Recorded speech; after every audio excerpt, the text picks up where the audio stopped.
Hey, what's going on, all my good people out there in social media world? Man, I got a very, very amazing live for you all tonight. Tonight we're gonna be doing dad discussions and not dollar discussions. I feel like it's very, very important that we help change the narrative of of black dads and black dads being positive role models and influences in their kids' life. So we're gonna be talking tonight. We're gonna be talking about prioritizing fatherhood. I got Mr. Patrick Patterson and Mr. Thomas Niles on the live on the screen. Some very, very, very talented special guys. They're actually two of the busiest proactive dads I know. So oh Lord. So oh God. so I had to invite him on. Here we go. I had to invite him on for the live. So Mr. Patrick, you could go first, introduce yourself, tell the people a little bit about yourself, and okay. And then now you can go next. Okay. Thank you, Daryl, for inviting us on tonight. Really excited about the opportunity just to share. My name is Patrick Patterson. I am from Columbia. I am married to Sharani Patterson, Ashford Patterson. We've been married for 23 years. If you're listening, you can clap. That's a real accomplishment. We have two beautiful daughters. My oldest is 14. She'll be 15 in a couple days. And my baby girl is 13. And they're everything to me. I live currently in Wake Forest, North Carolina. I'm a social worker by trade. I'm a C.A. Johnson Hornet. I'm a Benedict Tiger. And I went to graduate school at USC. I have a master's degree in social work and a master's degree in public health. And love this conversation. So can't wait to get started. Me and Niles, we apologize for you having to go to C.A. Johnson. Very sorry about that. You guys are breaking up. I can't hear what you're saying. What are you? Niles, introduce yourself to the good people out there in social media world. I'm Thomas Niles, T Niles. Niles, depending on where you know me from. That's Family right. members call me Junior. Born and raised right here in Columbia, South Carolina. I am an Eau Claire Shamrock. I am married as well with 4 kids. Once again, I am a Shamrock. Yeah. I am a Columbia firefighter and a business owner as well. Let's go, yes. Mr. Battalion Chief. All right, so Mr. Patrick, okay, you already told us about your kids. Now, how many kids you got? What are their ages? Or what are the ages of the 4 kids? 4 kids, 24, 22, 21, and 15. Grown babies. A young dad. Grown. Yeah. Fix your own dinner. Yeah. Oh, all the time. Yes. All right, Mr. Patrick, we're gonna start with you. What's the number one thing you want for your kids to learn from your relationship with them? That's a great question, man. I think for me, is that you can do anything. I grew up in Saxon homes. Very proud of that. Had a lot of people who didn't make it. And what I've learned in my life is that if you do apply yourself, you're respectful. I always say the best training is home training. You're respectful, you can do anything, man. I have gone from a 1.3 GPA when I finished here at Johnson to working for 2 US presidents. And if I want my kids to get anything from me, is that just apply yourself, keep God first, and respect people. They watch everything that we do. The older they get, the more I hear stuff that we've said to them since they were babies. But that you can do anything. It's kind of one of those things that my wife and I try our best just to impart on our kids. Let's go. All right, now this is your turn.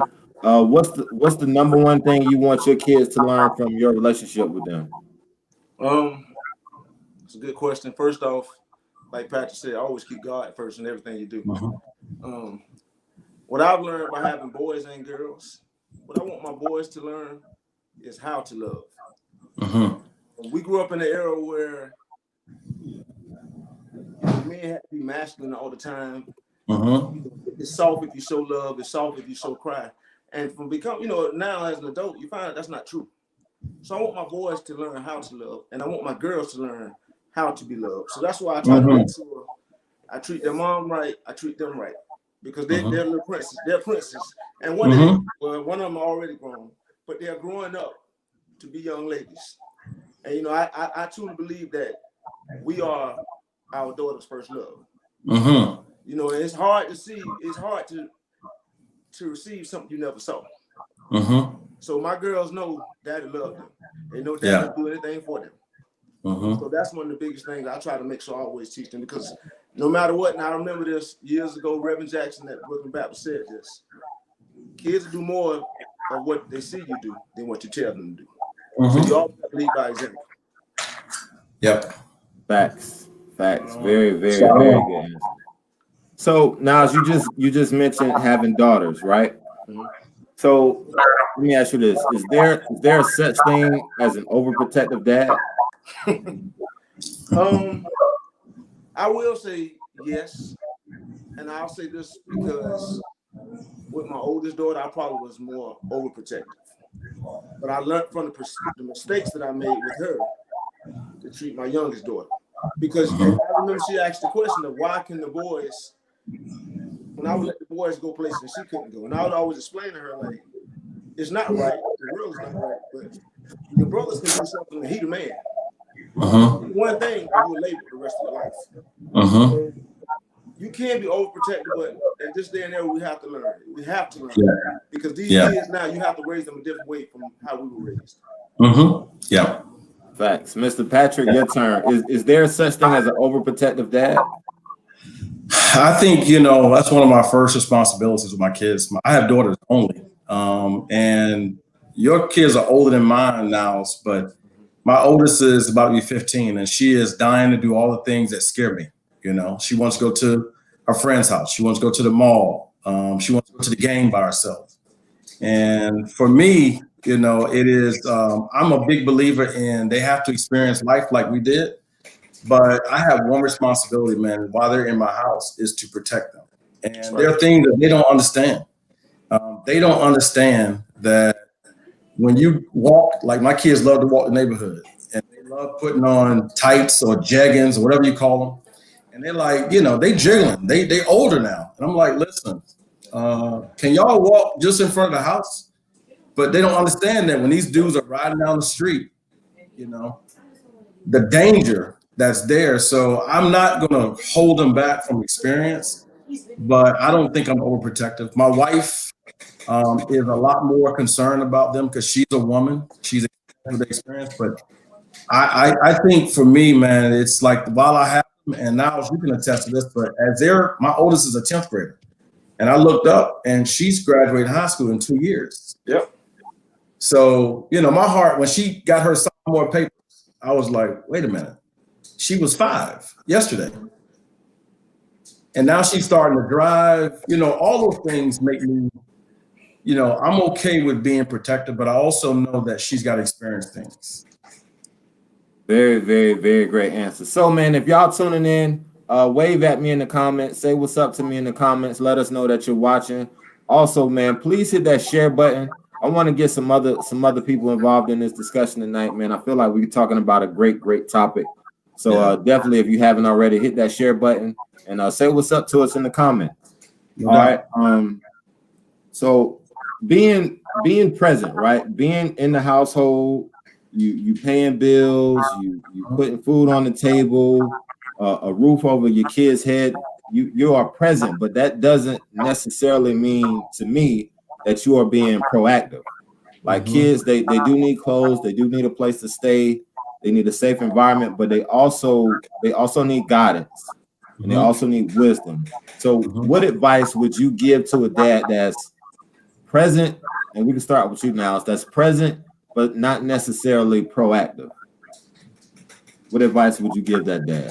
That's present. So he's there, but he's not active in his child's life. Yeah, he's there. Like he goes to work, pays the bills, and then go back to work. I will say the first thing. One thing about kids, you can have all the money in the world, but there are a lot of kids who are out here who aren't happy. Love, number one to me. Love. You have to show your kids love, and you know you have to find time. You have to find a way to make time to show your kids love. And we all get caught in the hustle and bustle of making money. Don't get me wrong. I love to make money. I also find a way to show each one of my kids. And what I do, this is something I do myself. I find my kids are watching, but I find a way to make each one of them think that they're that special one. Right. Now, all of them are special, but it's that one-on-one time. You're my special one, and that's the thing, because I like the question, but I'm gonna say I don't understand when guys are like that. Not judging them, but the reason why I'm hustling like I am is because of my kids. That's right. So if I'm going to hustle like that, I have to find time to spend time with them as well. Let's go. Yeah. Mr. Patrick, it's your turn. What would you say to a dad that is present but not necessarily being a proactive part of their kid's life? You know, I'm gonna say two things. One, and this is from my own experience. Some dads have never seen it. That's true. There's some guys who've never seen it. So it's kind of hard. That's like if you put me, I played football, baseball, basketball at Johnson. If you told me, go play hockey, you put me on the ice, I wouldn't know what to do because I've never played hockey. For some of the guys that all of us know, they've never seen it, you know? So that's the first thing I would just kind of paint that picture. The second thing for a guy is just giving him space. There's some guys who don't know what to do. Now says something that I think is important. It's not judging guys. So I work with fathers every day, and I get guys fresh out of prison, guys fresh out of the military. They've been gone. You know, they've been gone for years, and they come back, and there's honestly a fear of doing the wrong thing, which prevents them from doing the right thing. They don't want to do nothing. And so I always tell guys, just kind of start where you're comfortable, even if it's just going to your kid's game, even if it's just, my kids love to cook, you know, so I personally enjoy it myself. We make pizzas together, but it's whatever your kids love, learn to love. And that's a simple concept. It's hard for some guys because if they've not seen it, you know, I know guys who all they do is they beat words into their kids. You gotta play, you gotta start, you gotta do this. Sometimes a kid just wants you to be there. You know what I mean? So I would just say to guys who've not been involved, if they are trying to figure out a first step, one of my favorite things to do is ask my kids, you know, what do you want to do today? So simple, but yet so profound. Yeah.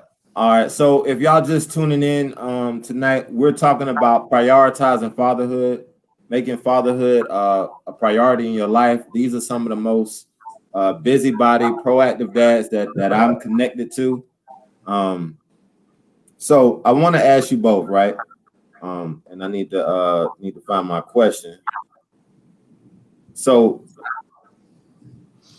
with so many different things going on in society today, right? You guys, Patrick, you in multiple states at any given time. Now, as you are a battalion chief or you're an entrepreneur, you guys are also husbands. You guys wear multiple hats. You perform different roles. So with so many different things going on, why should other dads other than you all, why should you make fatherhood? Why should dads make fatherhood a priority? Go ahead, now you go first. Why should dads make fatherhood a priority? Me? Yeah, you. Okay, I'm sorry. You're good. I'm a firm. Kids don't actually come here. That's They right. don't actually come here. You know, I can't say I love my wife. I don't love my kids. My kids are part of me. You know, my kid. I don't care. Like I say, 3 of my kids are grown. They still my babies. And sometimes and one thing you learn is they get grown, they don't get on your nerves. But they know when they call, they might hear some choice words from daddy. Yeah. And that is my priority. Once again, like I said in the last question, everything I do is for them. My whole reason to want to promote is because I know my kids are in college. I want them to see this. You know, so my thing is, as long as you put them first, remember your motivation. That's my motivation. Because once again, they'll watch. My kids are my motivation. Everything I do is for them. Even though they're grown, they're starting their own paths, but they saw it. And you know, one thing, I agree with what Patrick said on the last question. And this is saying I go by, you can't be what you don't see. That's right. Now, I was blessed to come from a two-parent home. My mom and dad are still together. They've been together. They've been married, I think, 50-something years, 49, 50 years. But I also have a cousin. I always use him as an example. He don't know his dad. But, you know, what he did was he know the feeling of not knowing his dad, and he makes sure he's great to his kids. So, you know, I understand the concept. I'm a firm believer you can't be what you don't see. I'm a firm believer of going back to the hood, letting the kids see us who came from the hood. You know, so that's the thing. With kids, we got to do the same thing. With our own kids, put that love in them. We have to break the cycle of bad parenting, of dads not being present. Because now that's instilled in my kids. When they become parents, I want them to pass down the same way. Yeah. Let's go, Mr. Patrick. Why should dads make fatherhood a priority? I think, I'll be honest with you, man, I think dads do want to do it. I know a lot of guys who are not connected, and I've had conversations with guys who haven't spoken to their kids in years, and they break down crying. Some of them just don't know how, but I think the reason why it's important is just because, and I always ask this question too, is do you want your kids to go through what you went through? A lot of guys know the pain of having football games and their father's not there. A lot of guys know the pain of graduating high school or getting in trouble and their dad is not there. So I think it's breaking the cycle to Niles' point. I think the other thing that's really important about dads being involved is it does something for me. I'm a better man because of my kids. I've had to readjust several things I think about because of my music to fashion. You know, I'm better because of them. A lot of people think it's one way, that dads make the kids better. But true story, the kids make us better. So it goes both ways. So there's a mutual benefit when dads are involved. I believe that. I believe it. So give me one small practical thing. Like every dad in his right mind, he wants to stack his money up. He want to secure the bag. He want to break the bank, right? But give me one practical example of how do you break the bank without breaking the bond that you have with your family. We can start with you, Mr. Patrick. Man, that's a great question, brother. Thank you. A really good question. Yeah. Okay, Shamrock's in the house. Yeah, we in here. I think you do things with your kids, and I'll give you a real example for my kids and I have two daughters. Like I said, we actually wrote a children's book together. And we did that 2016, and it was actually a dare. I had a good friend of mine who written a children's book, and we were in DC. He was doing something, and we were having a conversation. He just said, have you thought about doing this? And I was like, I do everything else but write children's books. He's like, well, it'd just be a great opportunity. So I went home. I asked my daughters, would y'all like to write? They were younger, write children's book together, and they were going to bed, but they got up and they were like, yes, let's do it. And we wrote the book together. And so they now have their own business. They're 14 and 13 now, but they were probably 10 and 8. They're 23 months apart. They understand business. When we get book orders, my wife and I don't fill those book orders. Our daughters fill those book orders. Let's go. When we get and we get royalty checks from the book sales, they take that money to the bank. Just last week, it was interesting. My youngest, she's in 8th grade, her laptop broke. And so she walked up to me and was like, Dad, my screen cracked. I said, awesome. She was thinking I was going to buy the book. I said, so let's do this. I want you to understand. I sent you to Google that laptop, what it cost. She came back, it was $174. I said, we're going to go to your account and we're going to get the laptop. So it's not only making money, but teach them how to relate to money. And my parents did the best they could. So I don't fault them. I love them to this day for everything. There's some things they didn't understand, but now that I know more, I'm making sure my kids understand that. I also make it a point that when you driving, and we've all seen this, the guy on the corner who's asking, or the woman on the corner asking for change, I don't tell them to give them money. If I have it, I extend it, because you also don't want to teach them to worship money. A lot of what's being told to our kids is you got to get money, you got to stack your paper, this, that, and the other. All very true. I work hard so I can earn for my family. But also don't think because you don't have money that you are not of value. You are not of value. But I think doing things with them together. My first job, I'll finish with this. My first job, I'll never forget. I wanted a pair of Jordans.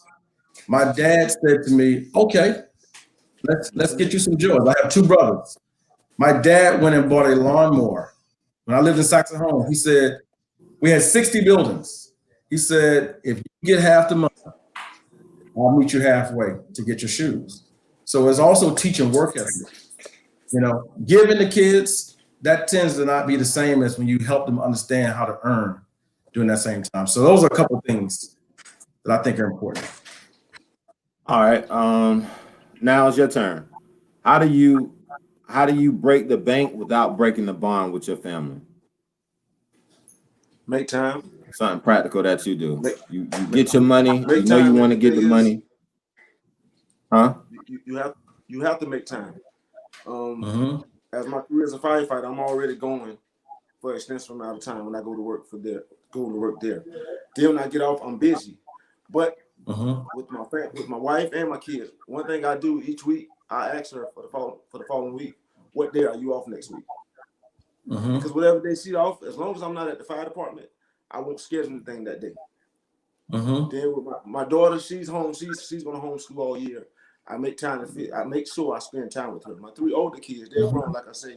One is at South Carolina State. My two boys stay together. We just started something. My wife and I just started something last month where we want all of us to get together at least once a month. Because now, especially with the three oldest, they're in their own little hustle and bustle now. I'll send out a group text. We're going out to eat. Where do y'all want to go eat at? You pick the spot.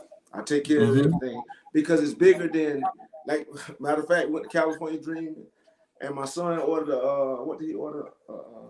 Filet mignon. So I look back, I tapped my wife like, you just ordered filet mignon. But I didn't say anything. I was like, you know what? I went on, I put the bill on it because I was happy he was there. Yeah. And that's what matters. I didn't want to make it about, you just ordered a filet. I'm not even eating filet mignon. But I didn't want to make it like that. He was happy to be there.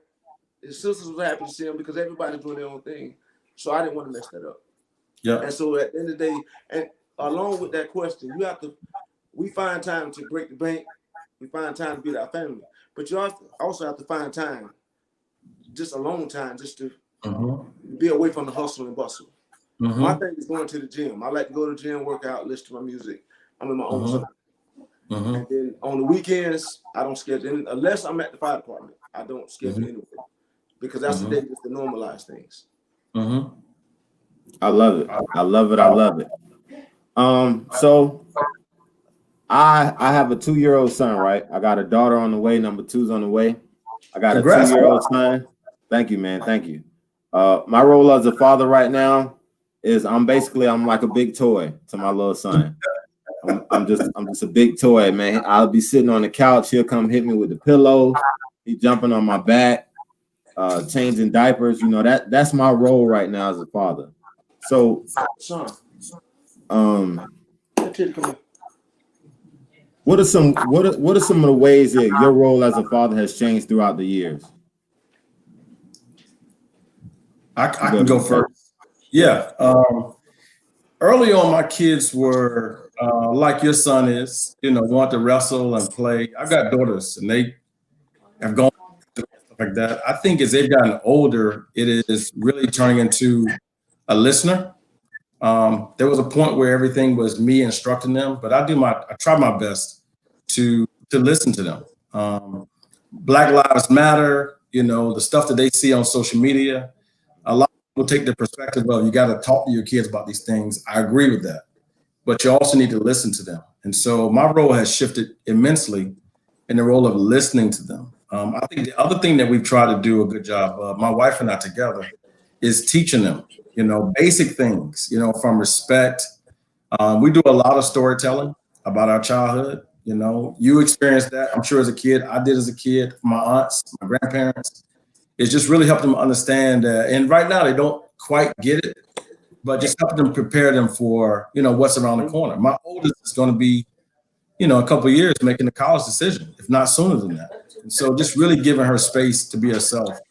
I think the last thing that I'll say when it comes to my children and my role being, changing is learning from them. They understand technology. They understand technology. So really giving them a space to just really share what they know. My kids love taking the lead. They love taking the lead from cooking to picking my outfits out. All those things are things that allow me to be active with my kids. Good, man. I love it. Can y'all hear me? I love it. Yep. We hear you now. All right, We can hear still you. trying We to look can't. on the We camera. can't Not see sure you. what happened, but okay, I'm still here. Okay. You good? Let's keep it going. I don't want to keep y'all too long. As you just mentioned, as we mentioned earlier, as a dad, you're going to face adversity.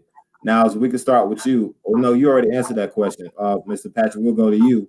What are some of the ways what are some of the things you do to stay encouraged as a dad? You know what? Prayer is top of the list.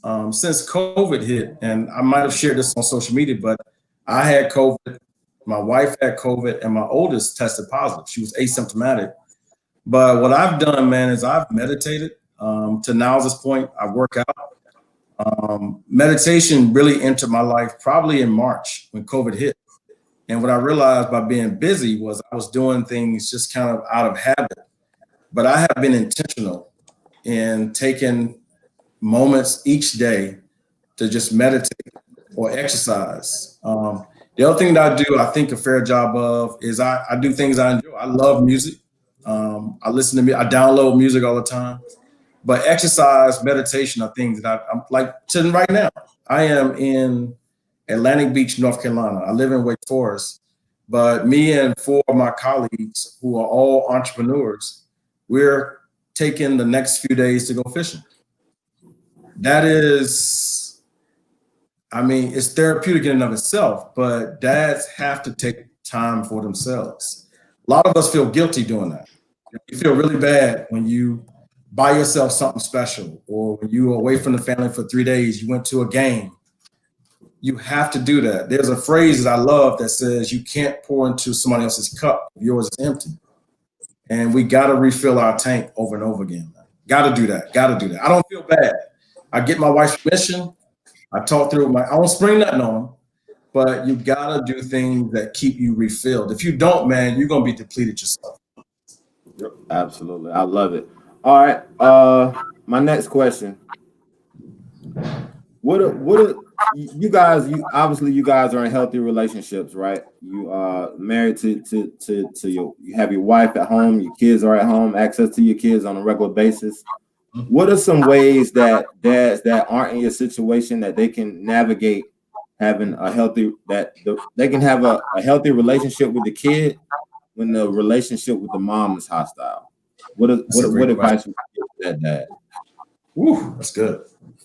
That's a good question. Thank you. Yeah. That's a great question.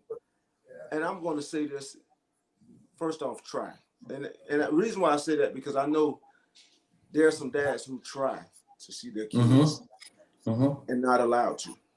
So one thing I would say, never give up on seeing your child. I don't care what you're going through, never give up on seeing your child. Fight. Yeah. Don't put yourself in no harm, or put the child or the mother in harm. Don't do anything that'll take you away from your child. But never give up on seeing your child. You got to keep giving that love, even if you can't see them. A phone call, a text. Let that child know that you're there. Let the child know that you're trying. And then also sometimes as adults, the mom and dad get caught up in that they're not together. Well, I don't want to see the child. You're not hurting the mom, you're hurting the child. You hurt the child. You have to be there for your baby. No matter what, boy or girl, you have to be there for them. Because all they're going to do is it's going to be animosity and bitterness towards you as they get older. They're not going to see that you was mad at their mom or vice versa. So the answer to your question is try. Keep Yeah. I would say to Thomas's point, try. But here's the other thing that I would say, and this is my own experience. My parents separated when I was 14 and a half, 15. And my father went on a 20-year binge. I mean, when I was playing football at Johnson, it was not unusual to see my dad drunk or high, here and there. But here's what I didn't know, and this is really important. My father, when I went to Benedict, would come on campus looking for me. When I got my first job, my first internship in Columbia, my father would show up at my internship and they'd be like, Patrick, you got somebody's in the lobby trying to, I don't know who this is, but he's asking for you. And in my 20s, I spent years upset with my dad, thinking that he didn't care. But as I got older, what I realized was my dad was still trying to stay connected to me. Even when he was drunk and high, he would come to the games. He might have been drunk, but he was trying to stay connected. As we got older, and my parents never did get back together, not, in the same house like that. But my father and I had a couple conversations. And one of the things that I heard clearly from him was his story. My father had his own story. He had his own trauma. He had his own experiences, from being called the N-word as a kid to being kicked out of school in 8th grade, never finished high school, never went to high school, to being incarcerated, to being jumped by police. A lot of that stuff people don't take seriously, but all that stuff builds inside of a man. So when he started drinking, this is my opinion, but all that stuff was a release when he started drinking and getting high. That was his way of kind of getting out of the situation. But here's how things really got better for us. As I got older, when I was probably 30, I'm 46 now, probably 32, 33, my father had a conversation. One of the things that he said to me that I would say to any father who's not with their kids, he said 2 words to me that erased all of the anger and frustration that I felt in my 20s. He said, I'm sorry. I'm sorry. And then he told me some of the stuff that he went through. And when I tell you, if you've ever had somebody apologize to you and they really meant it, it's not easy to forgive, but it's possible, because whatever I was carrying for those years, it went away. It went away. The other gift that I had was my mother. Although she went through all kinds of things with my father, my mother never said anything bad to me and my brothers and sister about my father. They had their own issues. I'm sure she can write a book about the bad stuff that he did. But I remember her telling me this when I was an intern at Benedict and I started making some money, Thomas. I had coins in my pocket. I had a black Nissan Altima. I was at the wood grain. I was doing all right, And my dad would be walking the streets and my dad would flag me down and he'd be like, yo, give me $5, boy. And I told my mom, I said, listen, it's kind of embarrassing that I'm experiencing this. And she said, listen to me. I want you to not forget this. She said, when you was at Johnson and you needed them green cleats that you was going to die for if you didn't get them. She said, you know how you got them cleats? Your daddy got them for you. She said, when you played basketball and you needed to have these socks, that everybody had these socks, you know how you got them socks? She said, your daddy got them for you. She said, so when you encounter your father in the streets and he asks you for something, if you got it, give it to him. Give it to him. And for a lot of people, moms, if they're listening, there is a point where you get, frustrated. But what I would say is my life was better when my dad was involved in my life. My mom has done everything. I'm not even she's done everything from being, at the games to taking us to church, choir practice, making sure we had a good foundation. But kids need both parents. Even if the parents aren't together, they need both parents. But for me, to any father who's not talked to his kids in a while, whether they're little or older, I think it's finding a way to apologize for your absence. Even if you haven't done everything people have said you've done, your kids need to know how you feel. And it starts with an apology. It starts with an apology. That's not easy for a lot of guys. It is not easy for a lot of guys. That apology is so important, man. It's so important. Facts. That's a lot of great information. So, Patrick, this question is for you. Just briefly, I know this can be a whole nother session by itself. What are some rights legally that unmarried dads have with their kids? You could do custody, visitation. You know, those are all court ordered. That if he understands how to secure a lawyer or a public defender or legal aid, those are rights that he has. His retirement, if he's working, those are things. A blood test is really important because if he unfortunately passes, if that linkage has not been made while he's here, it's difficult for those kids to get his benefits. Or if he has, retirement savings. So visitation, custody are legal rights that dad has. The schools, dad can go to the school as well, even though mom and dad aren't together. He can still visit the school or activities at the school. So those are a couple things. Yeah, thank you, man, for sharing that. Like Niles mentioned earlier, a lot of there are moms that are out here that won't allow the dad to see the kid, for whatever reason.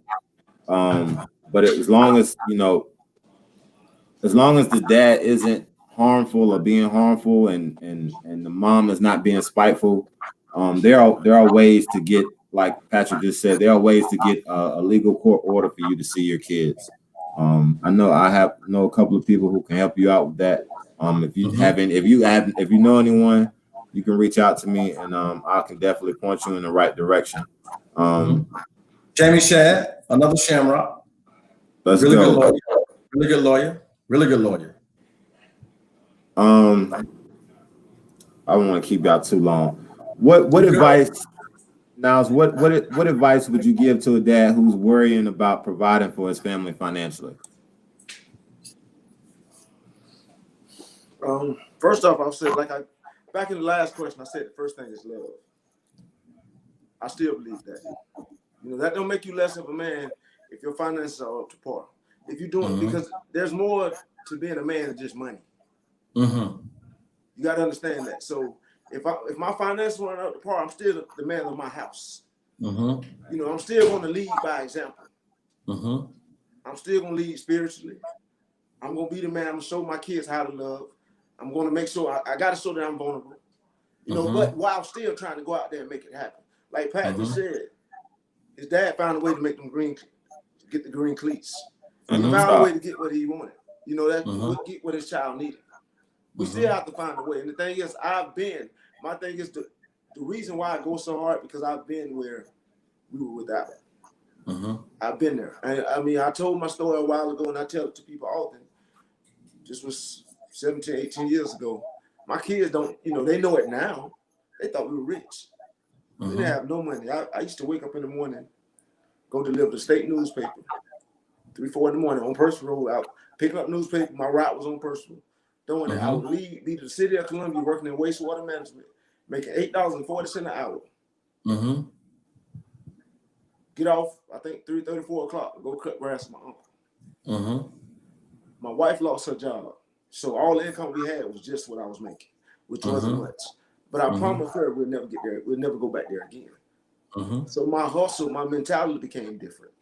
But I never stopped loving, and I never stopped being there for the kids. Even though I was focused, and I'm raised to sharp focus. I'm telling you, I can cut up, act silly, but when we get to talking business, I'm doing it all the way. Understand that. I'm doing it all the way. Let's go. The reason why I'm like that is because of my family. And they've been in that situation. I don't want to be like that again. So to answer your question, don't stop loving. Let them be your motivation for everything you want. Yes, it's something about being broke that teaches you that's something a book cannot teach. Something about being broke or being dead broke with no options. It teaches you how to hustle in a mighty way. So, Mr. Patrick, your turn. What advice would you offer to a dad who is worrying or worries about providing for his family financially? I would say one thing quickly, just really, this is hard for a lot of guys too, but it's okay to ask for help. That's true. It's okay to ask for help. I know a lot of guys who suffer in silence, and they, struggling. But what I've learned in my own life and how I've grown tremendously is by asking people. I don't know how to do that. Or do you know anybody down here in the city that can? Asking for help is one of the most immediate things you can do. What people don't believe they find out once they ask for help is people do want to help you, but you got to ask. Got to ask. And let me say this, Darren. What we have to do, man, we have to break cycles. Cycles have to be broken. When you sit back and look at, I sat back and I looked at something. My mom had my older sister when she was 17. My older sister had my niece when she was 17. My next older sister had my nephew. She was 17. I had my son. I was 17. Now, as I got older, I looked like it's a cycle. That's no knock towards my mom. It's a cycle. The thing is, I became an early dad. I did the best I could. My mom, my parents did, my sisters did a great job. And still, after I saw that cycle, I instilled that in my kids. Like, I want you to get a little more established.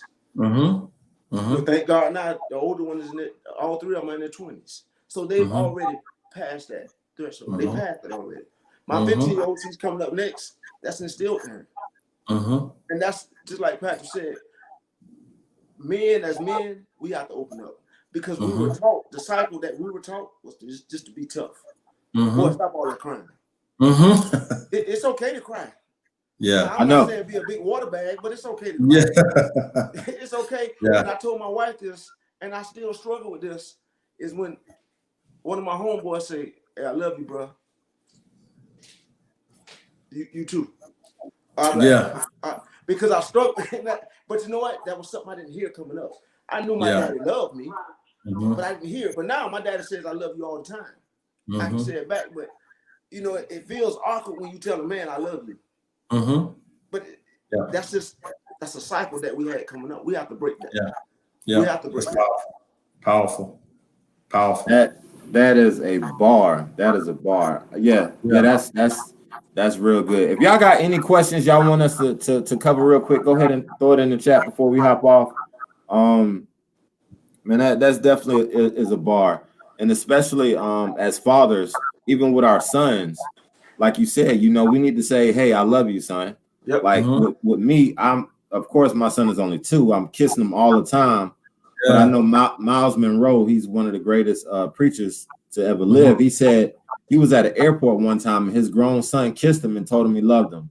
And the lady at the airport cried. She said, "I've never seen that before."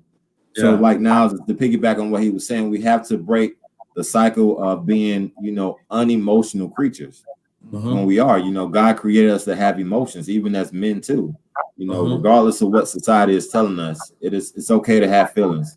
It's okay to express love for one another. It doesn't make you any less of a man because you can tell a man, "Hey, I love you." So definitely keep that in mind. Or just to ask, hey, bro, you okay? Exactly. That's all right. And the thing what we have to learn in the social media world today, and all of us get caught. I know I get caught in laughing, having fun. I like that silly, but what we have to do is sometime on social media, we clown people. Like, you know what? That might not be the moment. It's okay to send that guy a message like, "Hey, bro, is everything okay? Hey, you good? You need anything?" He may say no, but he know you reached out to him. That's the thing. We have to break that. We got to. Powerful. I'm not a psychologist at all, but I listened to this book on Audible about depression, and from my days as a social worker. But one of the things about it's talked about with depression is when somebody is starting to feel depressed, they start to isolate themselves. That's one of the reasons why people reaching out is a very, very good thing. So definitely, man, it's okay to.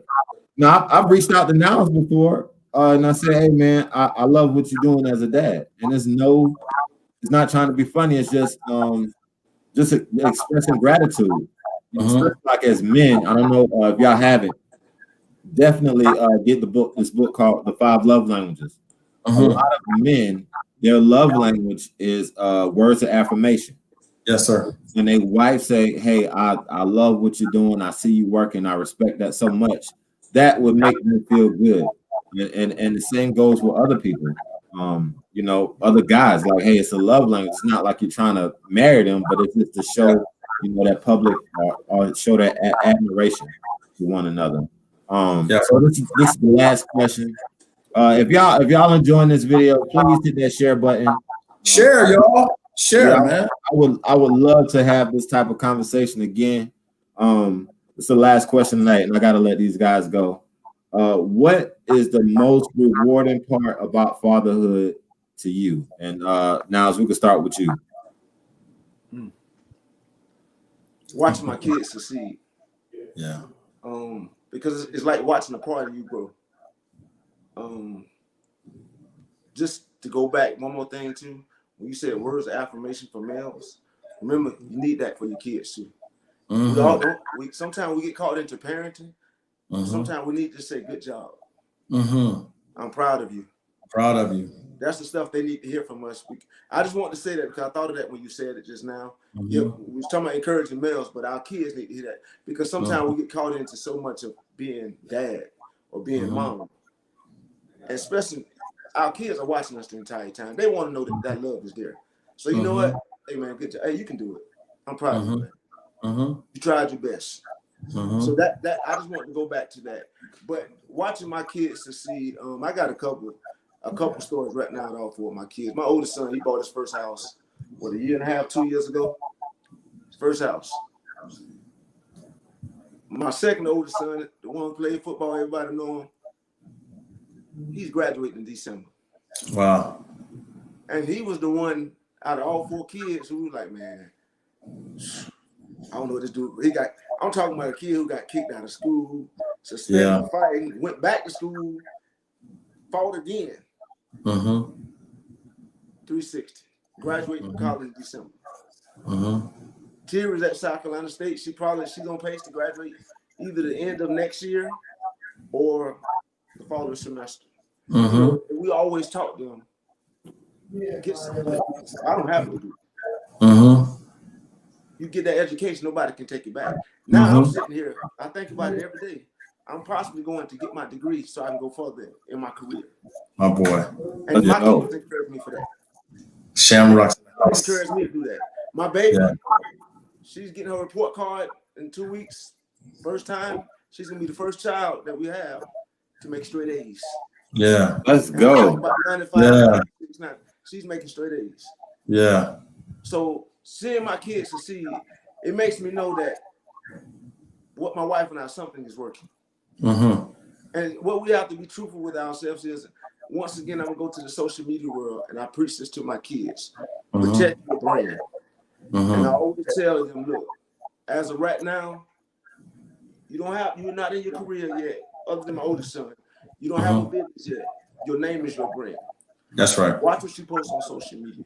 Watch what you say. Watch when you're out, because you don't know who might be looking.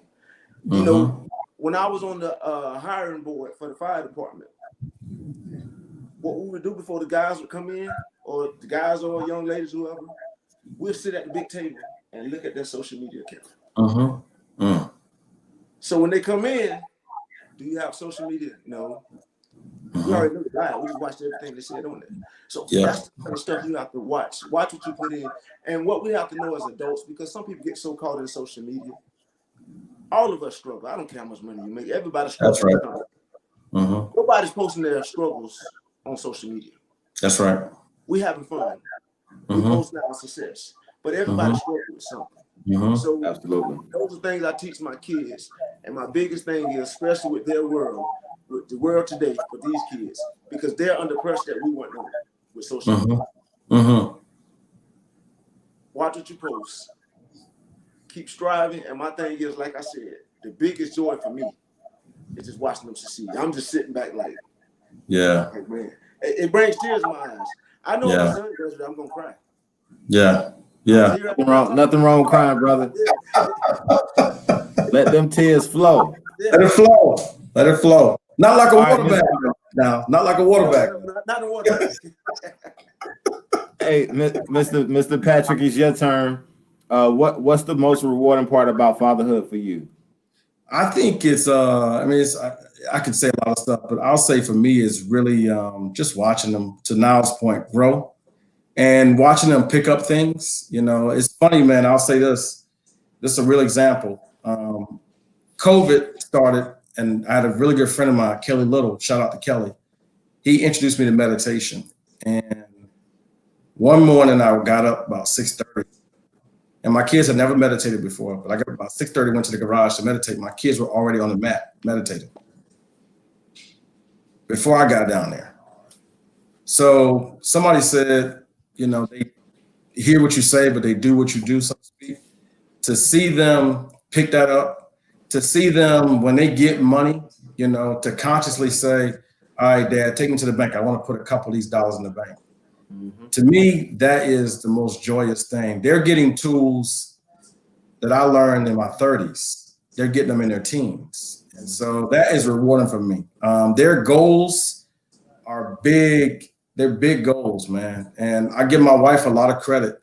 She is firm with our girls, but she also, to Niles's point, she gives them those words. And girls, boys also, but definitely girls, gotta hear their dad say, I love you, baby. You're beautiful. Mm-hmm. Good job. That's right. It's gonna be okay. My girls are like most girls. They are, they cry every now and then, but I can tell you, more than anything, what they enjoy and I enjoy is seeing their face light up when I say, good job. I knew you could do that. I knew you could do that. I knew you could do that. So that to me is like the most enjoyable thing. It's just the development process. Let's go, man. I appreciate you guys for coming on.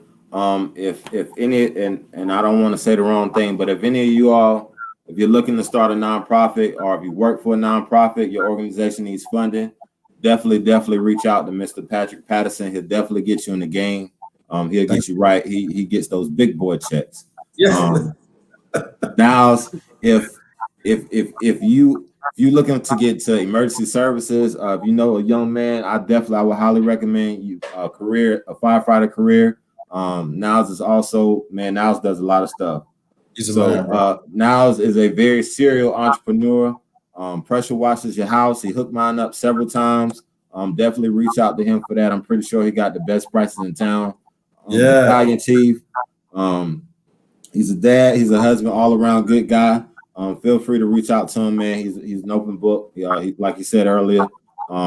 Thank y'all for watching, man. Thank you guys for coming on. Also, man, please share this video, man. I want to have more conversations like this. I want to help change the narrative. It's a sad day in society. I'm gonna say this and I'm gonna be done. But pretty much I can only think of one show, and that's the one with Anthony Anderson, where there's a positive black dad on TV. Blackish. That's the only show I can think of where it's a positive, proactive dad that's in his black dad. That's the part of his kid's life or his family's life. Mm-hmm. Anything else is the dad is not being proactive. Mm-hmm. So we have to help change this narrative about black dads, black fatherhood. I got Mr. Fatherhood on the line for y'all tonight. So yeah, man, let's keep the conversation going. Thanks for tuning in, and I'll look forward to having a conversation like this again. See y'all next time, and everybody.